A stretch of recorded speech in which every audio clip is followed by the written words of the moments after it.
So which phone should you get, the Pixel 8 or the Pixel 8 Pro? I've had these phones for a few weeks now, and I'm going to take you through the main benefits of each one and help you decide which one is right for you. First, let's look at the Pixel 8 and its advantages. Coming in at number 5, the smooth display. Unlike last year's Pixel 7, which didn't have that great of a screen with its color distortions, this year Google put a great screen in their non-Pro Pixel. The Pixel 8 has a fantastic 428 ppi smooth OLED display that looks great and supports 120Hz smooth scrolling. Now, while the display isn't an LTPO display like it is on the 8 Pro, which is just there for better power efficiency and it can ramp down to 1 Hz when you're on like a static screen to help preserve battery life, both of these phones now can do 120 Hz.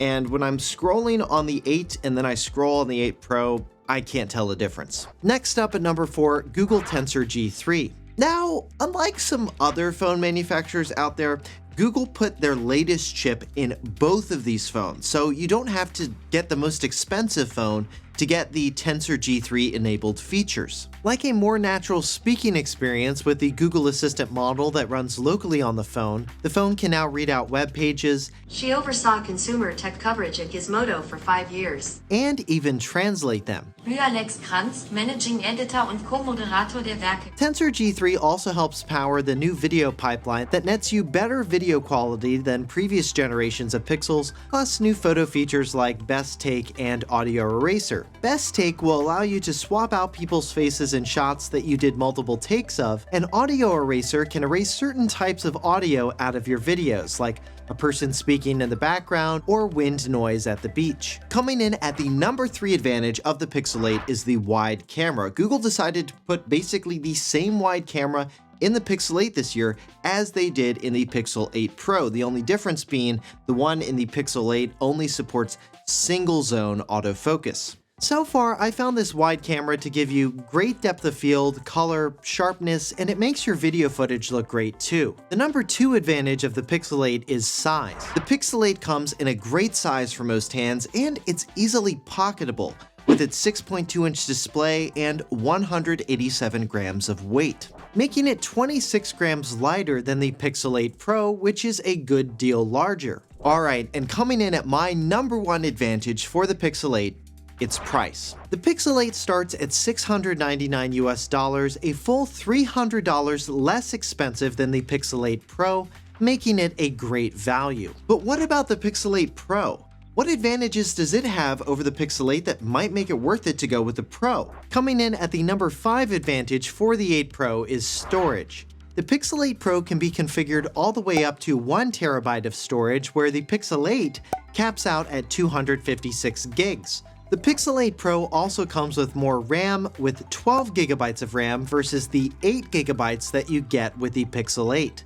Alright, the number 4 advantage of going with the Pixel 8 Pro is its back design. The 8 Pro has this awesome matte glass back, which is an improvement over the glossy design of the Pixel 7 Pro and really feels great in your hand. Though of course, if you decide to put a case on your phone, this won't be that much of a benefit.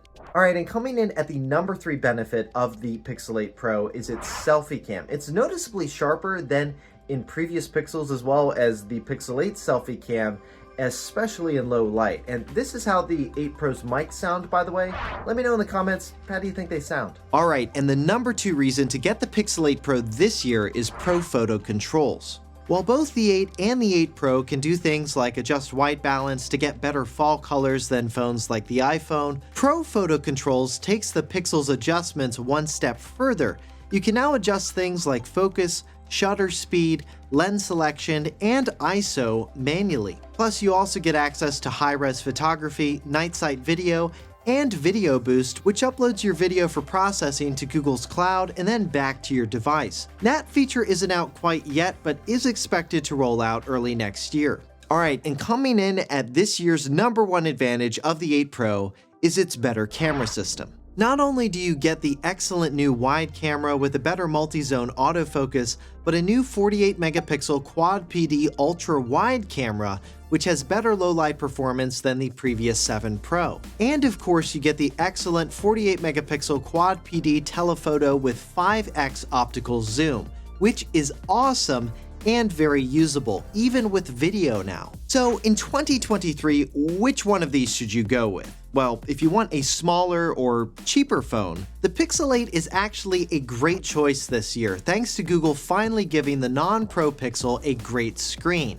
Now, if you love taking photos and videos, as in years past, this year I do think it is worth going with the Pro Pixel. For me personally, because I really love using the telephoto capabilities of smartphone camera systems and now the Pro Tools, I'd go with the 8 Pro, and yes, while the 8 Pro is a larger phone with a 6.7-inch display, Google did a great job of keeping its weight down compared to the competition. It weighs 213 grams compared to the monster 234 grams the S23 Ultra weighs, and the heavier iPhone 15 Pro Max weighing at 221 grams. The Pixel 8 Pro is a much more comfortable large phone to hold. So those are my thoughts on the Pixel 8 and Pixel 8 Pro in 2023, and if you think I got it right, or you think I got it wrong, let me know down in the comments, and consider giving this video a thumbs up if you liked it and found it helpful, and consider subscribing to the channel to see my full 6 months later reviews of both of these devices.